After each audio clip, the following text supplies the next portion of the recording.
Date. What my 37 male wife 37 female did during our separation makes me want to make it permanent. Original post. My wife and I have been married for 6 years. We have no children. Last July, tensions were high between us. I'm an essential worker. I work the night shift and sleep during the day while she's at work. She was working from home due to COVID and was very loud. This kept waking me up and making me a very crabby person. So I was admittedly very short with her, and she was not accommodating to me at all. As a result, the time we did have together was very tense between us. It's normally a very happy time, but we weren't able to enjoy it at all. We made a decision to do a trial separation, both go to therapy separately and try couples therapy after a few months. As my company was frontline, they offered to put us up in a hotel so as not to risk our families. So I took advantage of this and moved out. I asked my wife for ground rules. My exact wording was, "So that I understand this, are we seeing other people during this time?" She angrily replied, "If that's the first place your mind goes, then maybe it's not even worth it. I want to save our marriage. I'll not give you an opportunity to go screw around." I apologized and assured her that I only wanted to understand where we stood. So over the past year, I've been in therapy. I talked to my boss and got my shift at work changed to day shift because I realized that the night shift was really taking a toll on my mental health. I've learned to be firm, but open and communicative and not bottle things up. I honestly feel so much better about myself as a person. My wife and I started couples counseling at the beginning of this year, and it's been really great for us.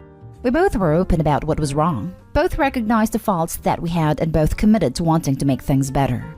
We made a decision for me to move back in next month and bring the separation to an end. During our most recent session, our counselor asked if I had completely broken off any relationships that I had during our separation. I replied I didn't have any relationships during our separation. We established ground rules that this wasn't about having fun with other people. It was about getting better for our relationship to survive. Then my wife replied, "We never established that as a ground rule." I quoted her words back to her, and she responded, "Well, I was letting you know that that should be your main focus. I mean, if you were just going to go fool around with random women and not try to improve yourself, then there was no point in trying to save things." I responded, "So you were using weasel words to have things both ways. Did you date anyone?" She unashamedly stated that she had slept with 7 men during the past year, that it was perfectly allowed, and I was free to be with someone else if I so choose. She stated that if I didn't want that, I should have clearly stated it. I countered that when I tried to broach it, but she got angry and shut the subject down, and now she was trying to rewrite history. I told her at this point, I need to think if I want to move in again or even try anymore, because it's clear that she treated last year as a free pass to sleep around on me. She says that I need to grow up and get over it. I responded, "See, that's where you're wrong. I don't need to do either of those things. I just need to get over you, and after today, I feel like that's going to be the easier thing to do." She insists that I'm in the wrong on this, and that when you're separated, it's completely understood that you're free to see other people. Honestly, this behavior, the weasel words, deliberately ambiguous statements, and a constant deflection are the things that triggered me to blow up at her in the past. And the fact that it's still happening is just leading me to feel like I need to file for divorce and walk away. Am I making too much of this? I feel like I've made so much progress in therapy, and I know she has too. But I just feel disgusted every time I look at her. I feel like she cheated on me, and I get so angry. I don't know if there is any way to move forward with her. She keeps saying she did everything right, and I need to stop trying to punish her because I didn't explore while I could. Would I be the worst person in the world for filing for divorce at this point? I feel like I'm too close to this situation and can't think straight. What the hell do I even do at this point? I've been working for a year to fix my marriage, and I thought she was too. Now I feel like we've been working on opposing teams. Now for the top advice before reading the update. Divorce and move on. No trust, and that will eat you alive. It causes you to be paranoid 24/7, and you'll think you're insane and crazy when you are not. Second that, be smart and careful of the manipulation going forward. My husband's ex and he split up, and she moved another guy in the day he left. After a few weeks, they had a chat about bills, etc., and she told him if he wanted to try again, he wouldn't have a chance if he slept with anyone else while they were apart. She was living with someone else. How does that work in anyone's mind? He quite rightly walked away and didn't look back. We met over a year later, and when we got engaged, she texted him saying it proved he never really loved her. They were together for 10 years, but he wasn't the one who cheated. She was so delusional she thought he would hang around single waiting for her to crook her fingers. And by this time, she was married with a baby, but still thought of him as a backup. He wanted no contact as they had no children and didn't have anything to link them. She tried to be besties with my stepdaughter and even complained to me that my stepdaughter didn't want to hang out and she felt cut off. I spoke to my stepdaughter, as this woman was in her life for a long time, and that if she wanted to hang out, I would understand. She told me the ex wasn't very nice to her and played mind games, and the last thing she wanted was this woman to be in her life. All contact was cut off there and then. If you ask the ex, I'm sure she'd tell you I'm the evil other woman who got between her and her man. I didn't even meet him until they'd been over for more than a year. She spoiled both relationships herself, but still won't have it that she's not a victim in this. She definitely cheated. She got upset at you for bringing up sleeping with other people. So she wanted commitment during the separation, and she cheated on you during that commitment. Just move on and be happier. She obviously will only bring you misery. She definitely cheated. 7 times. 7! No, 7 dudes. 7 isn't even the number of times she slept with each dude. Update.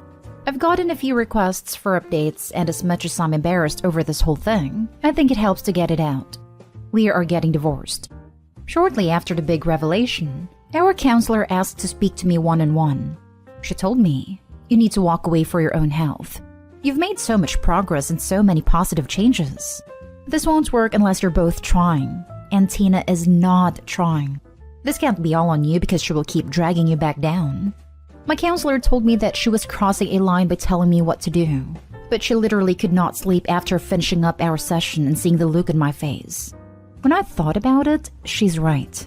I've been using this time to become a better, more rounded person, while my wife has been using it as a free pass to act like a teenager and has kept up the deceitful gaslighting behaviors that plagued our marriage for far too long. When I told my wife it was over, she broke down sobbing. She begged me not to leave, told me that I could have a free pass to go do what I wanted to get even, and swore that if I had been clear, she never would have touched another man. I have to admit, I felt myself wanting to say yes, because for a second she was the woman I fell in love with again. But it was just a second that I knew would end, and we'd be back to walking in eggshells and playing head games soon enough. I told her that we both deserved better than the people we had been to each other, and the fact that she thought I wanted revenge and still blamed me for her actions told me that she hadn't learned to be better. She told me she'd do anything to make it work, and asked what I wanted to see from her. I told her that I had seen everything I needed from her, and if she could only be better when divorce became a reality, then she had not made the progress I believed she had before that session. I served her with papers that I'm moving forward with a divorce. She's asked me to please resume counseling sessions, but I've refused. I know it's the right decision, but I feel very conflicted. There's something inside me that feels like I'm doing wrong, even though I know it's the only way I'll eventually be happy. I just read the first post. Not gonna lie, when she tried to twist what the rules of the separation were after the fact, it had my blood boiling. I'm glad you have seen the light, and trying to save the marriage was a fool's endeavor. Good luck moving forward. I know, right? I read the first post and was absolutely blown away by how crappy of a person she is. Not gonna lie, when she tried to twist what the rules of the separation were after the fact, it had my blood boiling. Not only that, but admitting she slept with 7 different people during a pandemic. Clearly a raging narcissist, reinforced by the fact that the remorse only came when Opie told her he wanted a divorce. She didn't think she could possibly be in the wrong at any point, up until she had to face direct consequences for her actions. Your counselor is a true MVP. Never saw that coming. Also, she begged me not to leave, told me that I could have a free pass to go do what I wanted to get even, and swore that if I'd been clear, she never would have touched another man. Even at that point, she couldn't admit she was wrong, and tried to blame it on you again. Your counselor was right. Your ex is a terrible person. I mean, she even said herself that the separation was to work on saving the marriage and not to see other people.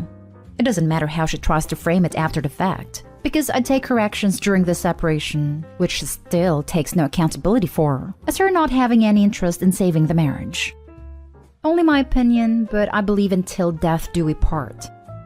And I hope it works that way for you. Just read your first post and I was disgusted by your ex-wife's behavior. I can't imagine actually living through that situation. I know it must be tough, but you're doing the best thing for yourself, and you should take some pride in making that kind of hard decision. Now for the last story. Wife of 8 years acting erratically. Wants to end marriage but won't because she isn't financially independent. My 34 male wife, 30 female works previously, but has been a stay-at-home mother to our 5-year-old for the last 5 years. We own a house and I have worked 50 to 60 hours a week to provide everything we need in my income alone. Our marriage has been great. Sure, we have had our fights, but nothing that wasn't reconciled basically immediately. 2 weeks ago, the neighbor directly across the street, whom we've never really met, asked my wife if she could drop off and pick up her granddaughter from school, same school as my daughter goes to, because her and her son, 28 male, that lives with her are having a hard time adjusting their schedules to do it themselves. My wife agrees to do it, and this nightmare begins. After a week, my wife has spent some time talking to the grandmother and child, and finds out the kid is in a pretty bad situation. Her dad comes and goes as he pleases. Her mom is rarely around, so the grandmother basically raises her. I've never met her dad, but from my home I've witnessed him screaming at the kid and his mom in their driveway/lawn. I watched as he threw all the kid's mother's belongings on the lawn at 3 a.m. Disrupts the neighborhood with loud music from his car whenever it comes and goes at all hours. Drives erratically. I just don't get the sense he's an outstanding citizen. His mother also tells my wife he battles with depression and anxiety, which is the reason for his outbursts. Anyway, my wife tells me that she feels bad for the kid and doesn't mind watching her to get her away from the drama at home, and I agree. One night, my wife walks the girl over to her dad when he gets home and comes back to tell me the guy was yelling and berating both of them for reasons she didn't know. This past Tuesday, I get home from work at around 5 p.m. My wife says she's taking our daughter and the neighbor kid to get their nails done. 2 hours later, I haven't heard from her, so I call and get no answer. This goes on for around 30 minutes, then she texts me and says she's meeting the girl's dad at the mall to give him his daughter. Because of him being aggressive toward them a couple days before, this gets me concerned, so I try and call again but get no answer. The mall isn't far, so I ride over to see if I spot them and they are not there.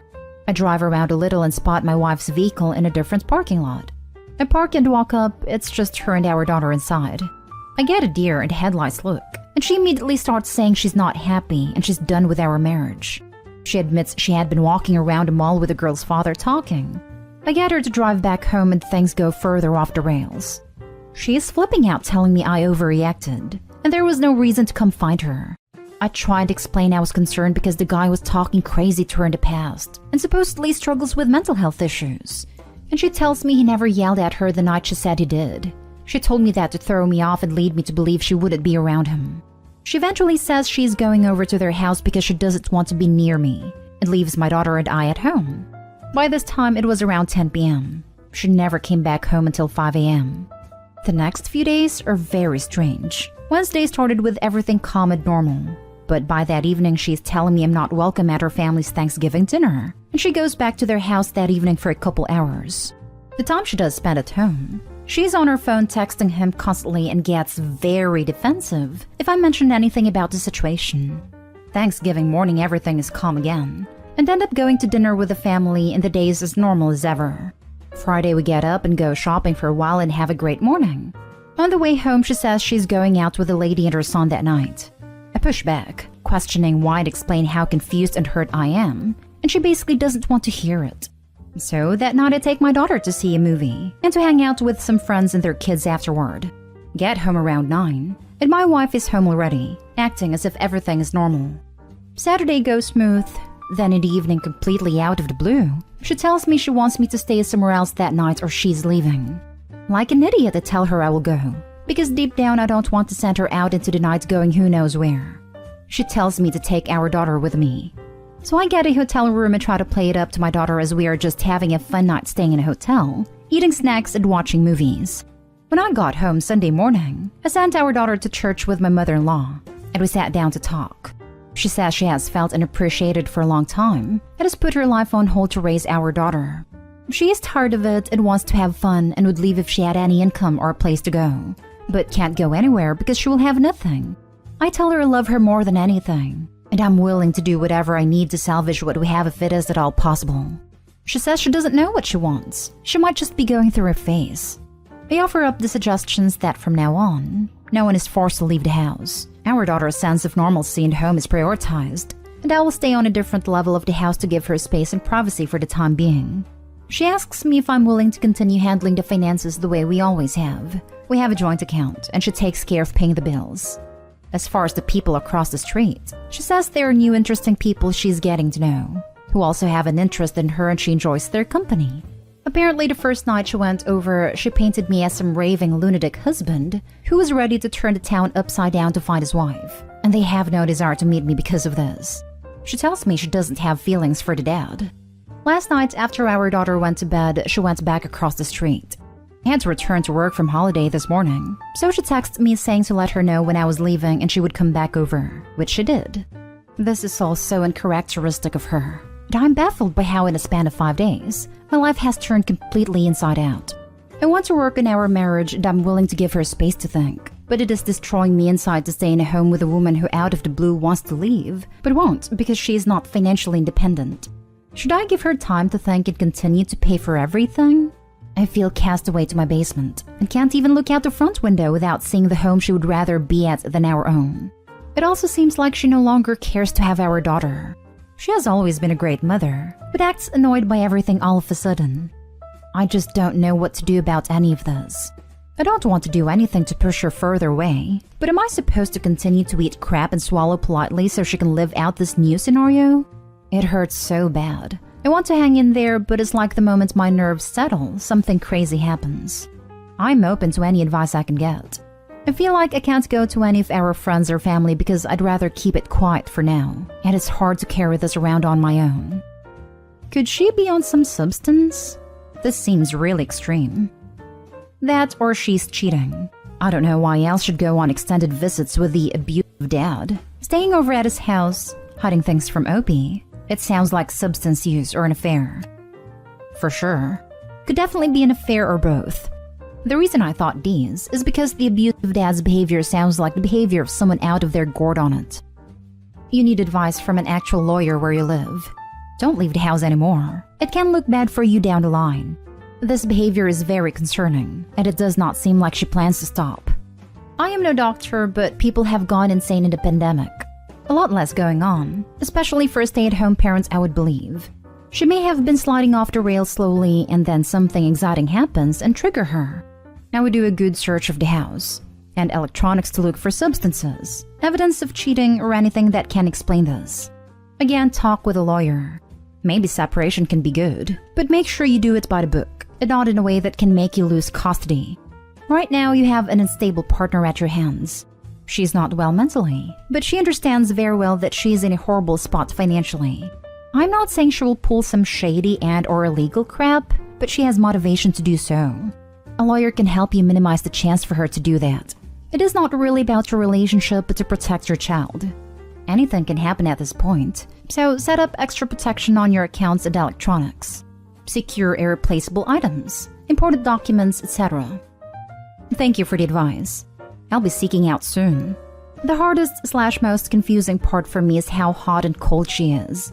It's like she wants to act as if everything is normal, communicate respectfully, try and make me feel better, but as soon as her phone goes off and she starts talking to him or his mom, it all goes up and she doesn't want anything to do with me.